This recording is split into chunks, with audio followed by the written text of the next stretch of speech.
Welcome to Bind EduTech, and this is a continued class in which we are discussing some of the important short answer type questions from the chapter Going Places. हम लोगों ने अभी 17th तक कर लिया है. आज इस वीडियो में 18th क्वेश्चन देखते हैं. ये हम लोग देख चुके थे एक्चुअली. नेक्स्ट पिछले वीडियो में क्वेश्चन हम लोगों ने डिस्कस कर लिया था कि सोफ़ी जो है वो अपने भाई और उसका जो रिलेशन था उसको और मजबूत करना चाहती थी. और इसका मतलब है कि सोफ़ी अपने भाई को बाकी ज़्यादा लोगों से ज़्यादा चाहती थी. ऐसा क्यों था ये पूछा है. और लास्ट में एक और पूछा है कि सोफ़ी के दृष्टिकोण से जॉफ जो है उसका बड़ा भाई वो क्या सिंबलाइज करता है. ठीक है, तो ये क्वेश्चन का आंसर जो सोफ़ी ने सोचा है स्टोरी में, अपने इमेजिनेशंस में क्या किया था, सोचा था, वो आंसर में लिखा हुआ है. SoFi liked her brother जॉफ the most as she related to him comfortably. SoFi अपने भाई जॉफ को सबसे ज़्यादा चाहती थी, मोस्ट, क्योंकि वो उसके साथ कंफर्टेबली बातचीत कर सकती थी. मतलब कि एक होता है ना बहुत धैर्य वाला आदमी जो आपकी बातों को सुनता रहे. क्योंकि सोफ़ी जो थी वो आउटस्पोकन थी और जॉफ जो था वो इंट्रोवर्ट था. तो तुम ये समझो कि भाई बहन का ये जो नज़दीकी है वो इस वजह से भी है कि एक जो है वो कुछ नहीं बोलता है और दूसरी जो है वो सिर्फ और सिर्फ फेंकने का काम करती है, बड़ी बड़ी बातें बोलती है, इमेजिनेटिव बातें बोलती है. तो सोफ़ी कंफर्टेबली उसके साथ बातचीत कर सकती थी. वो उसको अच्छे से सुनता था. मतलब सुनता क्या था, अपने काम में व्यस्त रहता था, लेकिन सोफ़ी अपना बड़बड़ाती रहती थी, वो कुछ बोलता नहीं था. सोफ़ी को पूरा बोलने का मौका मिलता था.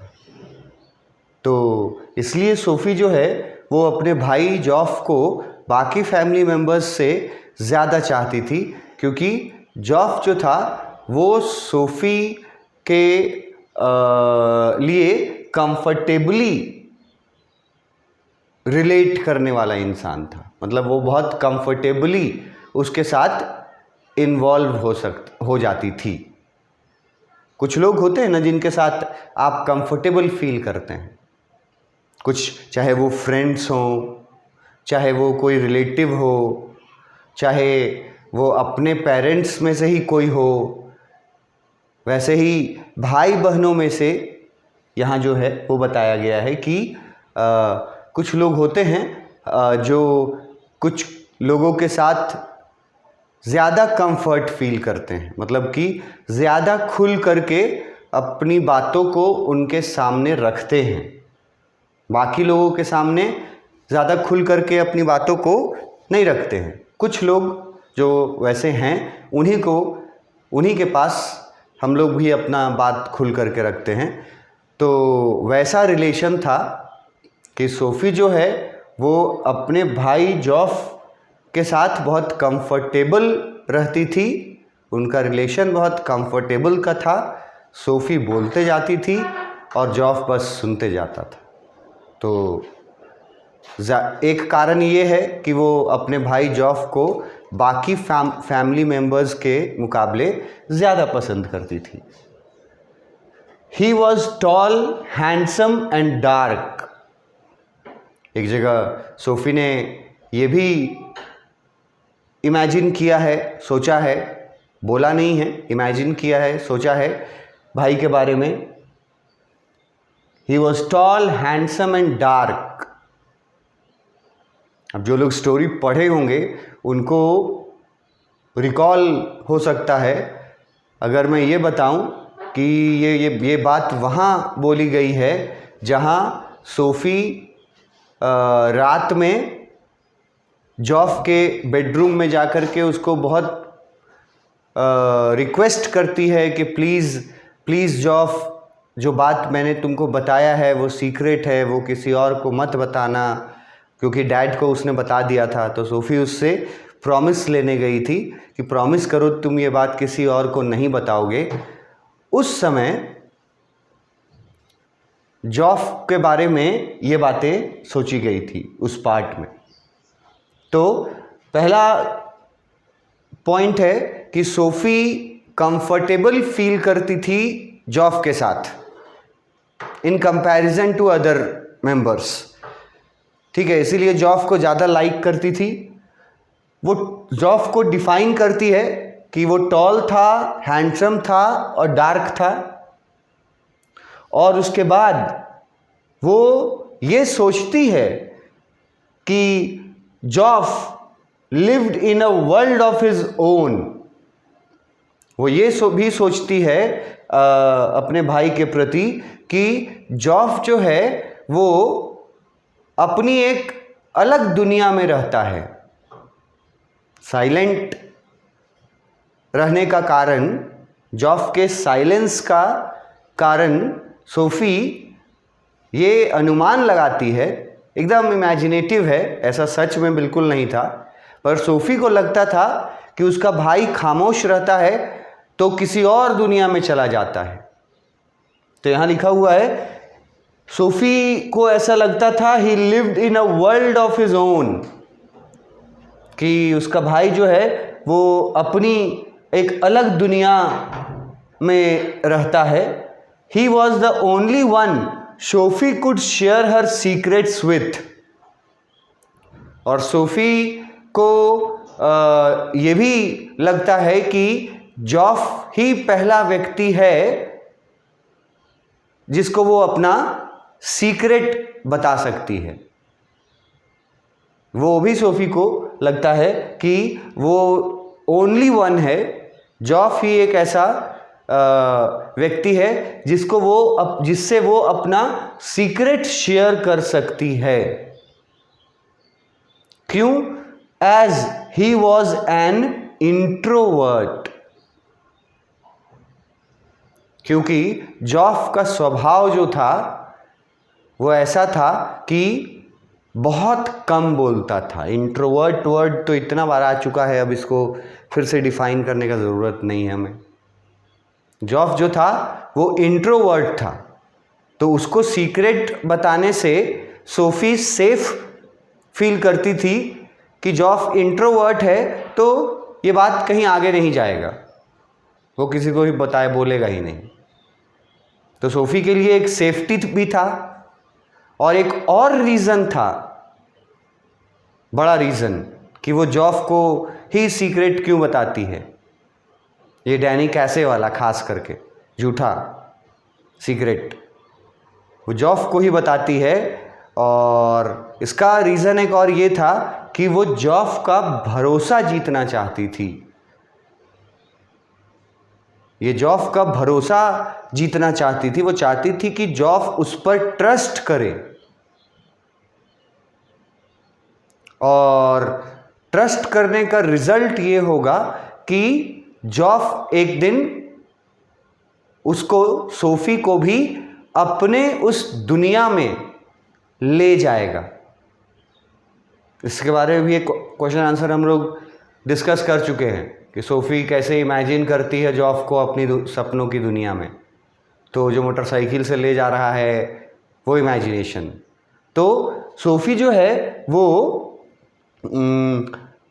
ये समझती थी कि जॉफ एकमात्र ऐसा व्यक्ति है जिससे वो अपना सीक्रेट शेयर कर सकती है, क्योंकि जॉफ इंट्रोवर्ट है। मतलब एक सेफ्टी रीज़न है कि सेफ रहेगा, बात दूसरों को नहीं बताएगा। और एक और हिडन रीज़न है कि वो जॉफ का भरोसा जीतना चाहती थी।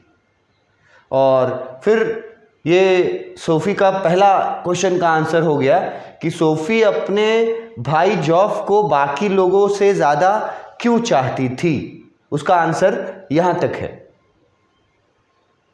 ठीक है, कि कंफर्टेबल रहती थी इसलिए, टॉल डार्क हैंडसम मेंशन की है उसको, अपने दुनिया में रहता है किसी अलग दुनिया में, ये सोफ़ी सोचती थी, और वो सिर्फ उससे अपना शेयर सीक्रेट करना चाहती थी क्योंकि वो जानती थी कि वो इंट्रोवर्ट है। और एक बात अगर ऐड करना चाहो तो वो ये बात बता करके ये भी चाहती थी कि जॉफ उस पर ट्रस्ट करे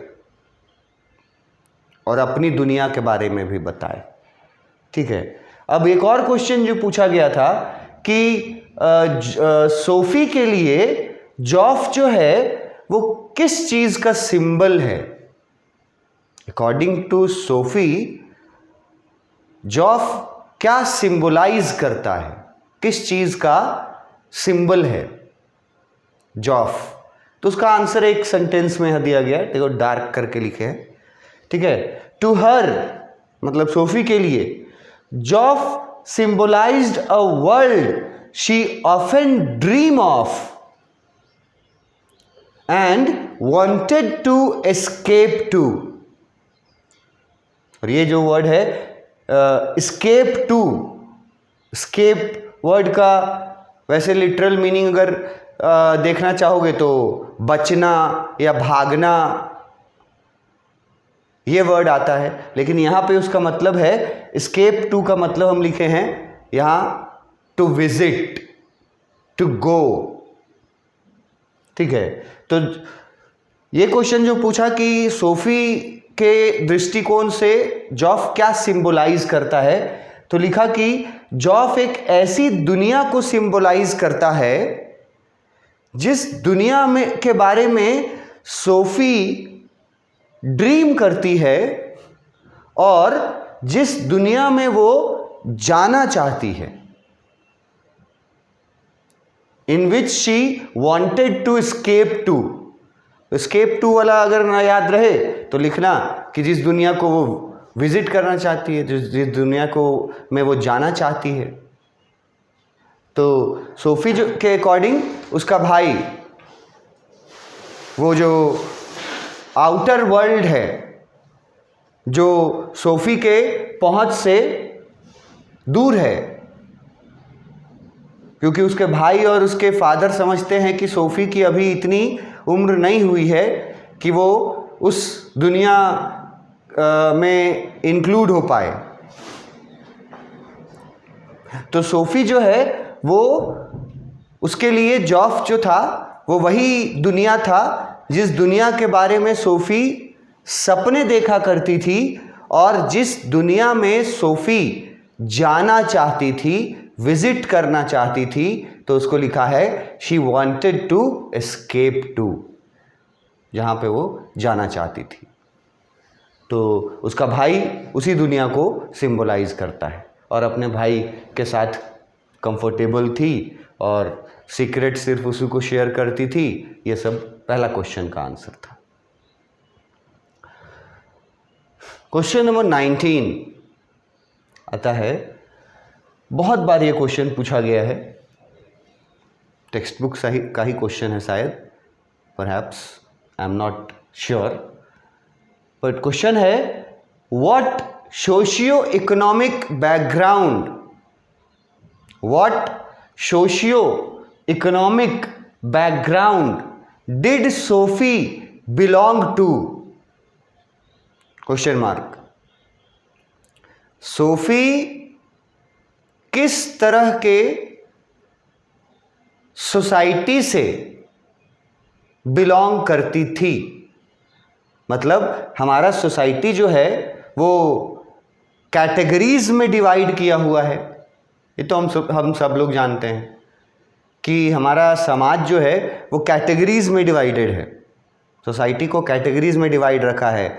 एक है एलीट क्लास मतलब सेलिब्रिटी लोग, एलीट क्लास है वो। उसके बाद अपर क्लास के लोग हैं, उसमें रिच लोग हैं। उसके बाद अपर क्लास के बाद फिर उसके बाद मीडियम एवरेज दर्ज तरह के लोग हैं, उनका कैटेगरी है। और उसके नीचे जो है वो गरीब लोग हैं, और गरीब के नीचे भी एक सोसाइटी है, हमारे समाज में एक कैटेगरी है जो इतना गरीब है कि बेसिक फैसिलिटीज़ भी उनको नहीं मिल पाता है। बेसिक फैसिलिटी का मतलब रहना, खाना, पढ़ना, ठीक है, to have a shelter, to have food, to have education, right to education, इसीलिए दिया गया, बनाया गया कि ये तो बेसिक फैसिलिटी है। जो लोग बेसिक फैसिलिटी तक भी नहीं पहुंच पाते, वो लोग वेरी पुअर लोअर कैटेगरी में बिलोंग करते हैं।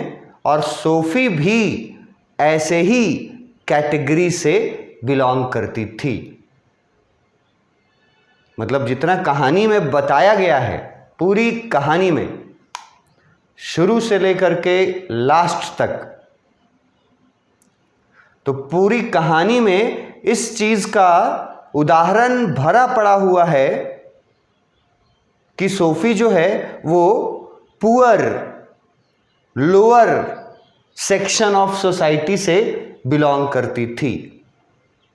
ठीक है, आंसर में और ये क्वेश्चन में ये भी पूछा है कि what are the indicators of her families financial stress.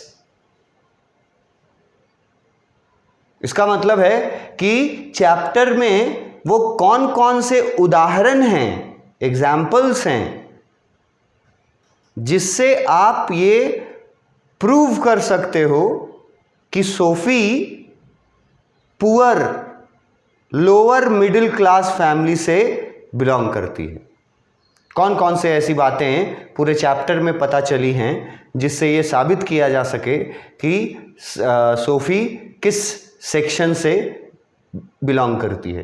तो पहले तो बता दिया कि Sophie came from a middle class poor family. ठीक है, मिडिल क्लास पुअर फैमिली से सोफी बिलोंग करती थी। Her father had to work really hard to bring up the family. उसके फादर जो थे, अब उदाहरण देना शुरू किया गया। सेकेंड क्वेश्चन का आंसर, फर्स्ट क्वेश्चन का आंसर एक ही लाइन में दे दिया गया कि सोफी जो है वो पुअर मिडिल क्लास फैमिली से बिलोंग करती थी। अब उदाहरण क्या क्या है चैप्टर में वो दिया जा रहा है, जैसा क्वेश्चन में पूछा है क्या क्या इंडिकेटर्स मिले हैं। तो पहला इंडिकेटर तो यही है कि उसके फादर जो हैं उनको बहुत मेहनत करना पड़ता है अपने फैमिली को फीड करने में। ब्रिंग अप द फैमिली यहां लिखा हुआ है। Her father had to work really hard to bring up the family. तो ब्रिंग अप द फैमिली जो वर्ड है ये एक फ्रेज की तरह है, तो इसका मतलब निकलता है to provide basic necessities of his family. मतलब अपने परिवार को जो ज़रूरी चीज़ें हैं, बेसिक जो ज़रूरी चीज़ें हैं, वो पूरा करने के लिए सोफी के फादर को बहुत मेहनत करनी पड़ती थी। ये बात हम लोग को कहाँ पता चला था स्टोरी में, जहाँ पे उसके फादर को डिफाइन किया गया था कि उसके फादर जो हैं वो कोई फिजिकल लेबर का काम करते हैं। दिन भर जब वो लेबर का काम करके आते हैं तो उनका चेहरा बिल्कुल डर्टी और स्वेटी रहता है। उसके बाद एक जगह ये भी बताया था कि वो अपने बनियान में थे। ठीक है, तो ये बातें भी तो ये प्रूव कर रही हैं कि सोफ़ी जो है वो पुअर क्लास से बिलोंग करती है। पहला प्रूफ दिया कि फादर जो हैं उनको बहुत मेहनत करना पड़ता है अपने फैमिली के पालन पोषण के लिए। ब्रिंग अप द फैमिली मतलब पालन पोषण के लिए फादर को बहुत मेहनत करना पड़ता है। And could not afford a decent house for them, and he could not afford a decent house for them। यहाँ थोड़ा स्पेलिंग मिस्टेक हो गया है। ठीक है, यहाँ पे लिखा हुआ है कि उसके फादर को काफ़ी मेहनत करनी पड़ती थी अपने फैमिली को का पालन पोषण करने के लिए, और वो अपने फैमिली के लिए एक अच्छा घर भी प्रोवाइड करने में असमर्थ था। He was unable to provide a decent house to his family। ये सब क्या है? ये उसके मिडिल पुअर क्लास होने का इंडिकेटर्स है, मतलब उदाहरण है जो हम लोगों को स्टोरी में मिला है। फादर को बहुत मेहनत करना पड़ता था फैमिली के पालन पोषण करने के लिए, और ये स्थिति था कि वो एक टूटे फूटे से मकान में रहते थे और वो अपने फैमिली के लिए एक अच्छा डिसेंट हाउस जो है वो नहीं खरीद सकता था, उतनी हैसियत नहीं थी उसके फादर की। तो ये जो ब्लेस्ड वो डिसेंट हाउस वाला बात जो यहाँ लिखा हुआ है, ये आपको बताया गया था जब एक्सप्लेनेशन में मैंने एक्सप्लेन किया था। फर्स्ट ही जो एंट्री के साथ, सोफ़ी के घर में एंट्री के साथ, और इस बारे में डिसेंट हाउस के बारे में एक क्वेश्चन भी शायद हम लोग किए हैं, जिस पर उसका भाई, सोफ़ी के बाद पर उसका भाई जो है, छोटा भाई लिटिल डेरेक, वो 2 कमेंट्स करता है। एक कमेंट करता है कि डैड, सोफ़ी को लगता है कि पैसे पेड़ पर उगते हैं, और दूसरा कमेंट करता है कि अगर तुम्हारे पास कभी पैसा हुआ, जो कि हम लोगों को नहीं लगता है, लेकिन अगर कभी हुआ तो प्लीज़ हम लोगों के लिए एक ब्लेस्ड डिसेंट हाउस खरीद देना। ये उसका भाई का कमेंट था एक जगह। जो एक्सप्लेनेशन देखे होंगे वो लोग रिकॉल कर सकते हैं। तो वहाँ से हमें ये पता चलता है कि उनके पास डिसेंट घर नहीं था, तभी तो उसका भाई विश करता है, मजाक मजाक में ही बोलता है कि पहले तो पैसा कमा लोगी तो पहले तो घर के हमारे लिए, मतलब हम लोगों के लिए एक अच्छा सा घर खरीद देना। तो उसके फादर जो हैं वो बहुत मेहनत करते हैं, शारीरिक मेहनत करते हैं, लेबर का काम करते हैं अपने फैमिली को ब्रिंग अप करने के लिए। दूसरी बात लिखी हुई है कि उसके फादर अपने फैमिली को एक अच्छा घर दे पाने में असमर्थ थे। ठीक है, और लिखा हुआ है ही ओन्ड अ बाइसाइकिल। ये भी तो स्टोरी में हमें इंडिकेट किया गया है कि उसके फादर बाइसाइकिल से चलते थे। सोचो कहाँ इंडिकेट किया गया था? जब सोफ़ी लास्ट में निराश होकर के अपने घर के तरफ वापस आते रहती है, तो गली में जिस गली से वो गुज़रती है, स्ट्रीट में एक बार के दीवार के सहारे एक पब वर्ड यूज़ किया गया था। वहाँ दीवार के सहारे सोफ़ी ने देखा कि उसके फादर का बाईसाइकिल जो है वो वहीं पर है दीवार पे सपोर्ट दे करके खड़ा कर दिया गया है। तो वहाँ हिंट मिला कि उसके फादर बाईसाइकिल यूज़ करते थे, तो वो भी उनके पुअर क्लास होने का एक इंडिकेशन है। उसके बाद फादर का यहाँ हो गया 3 इंडिकेशन, फादर के बारे में 3 इंडिकेशन हो गया कि पहले तो कि फादर बहुत मेहनत वाला काम करना पड़ता था उनको अपने फैमिली को पालने पोषने के लिए, ठीक है। दूसरा इंडिकेशन है कि उसके फादर जो हैं वो अपने परिवार को एक अच्छा घर भी नहीं दिला पाए थे। ये भी इंडिकेशन है कि वो लोग किस कैटेगरी से बिलोंग करते थे। फिर वो ये बताया गया तीसरा इंडिकेशन फादर के बारे में कि वो बाईसाइकिल यूज़ करते थे, तो ये भी इंडिकेशन है कि वो पुअर मिडिल क्लास फैमिली से बिलोंग करती है। उसका भाई जॉफ वो भी काम करता था क्या, mechanic, immediately after leaving school, apprentice mechanic बताया गया था। तो उसका भाई जो है उसके बारे में उसके सहारे ये इंडिकेशन दिया गया है कि उसका भाई स्कूल से निकलते ही मैकेनिक का काम सीखने में लग गया था। ये भी एक इंडिकेशन है कि वो गरीब फैमिली से बिलोंग करती थी। और फिर एक और है, even Sophie was earmarked to work in a biscuit factory after she would leave school.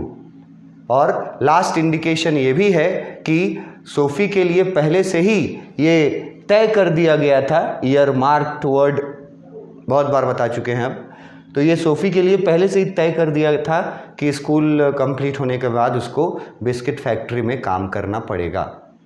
इतने सारे इंडिकेशंस हैं जो ये प्रूव करने के लिए काफ़ी हैं कि सोफ़ी एक पुअर मिडिल क्लास फैमिली से बिलोंग करती है। इसके आगे नेक्स्ट क्लास में करेंगे। Thank you.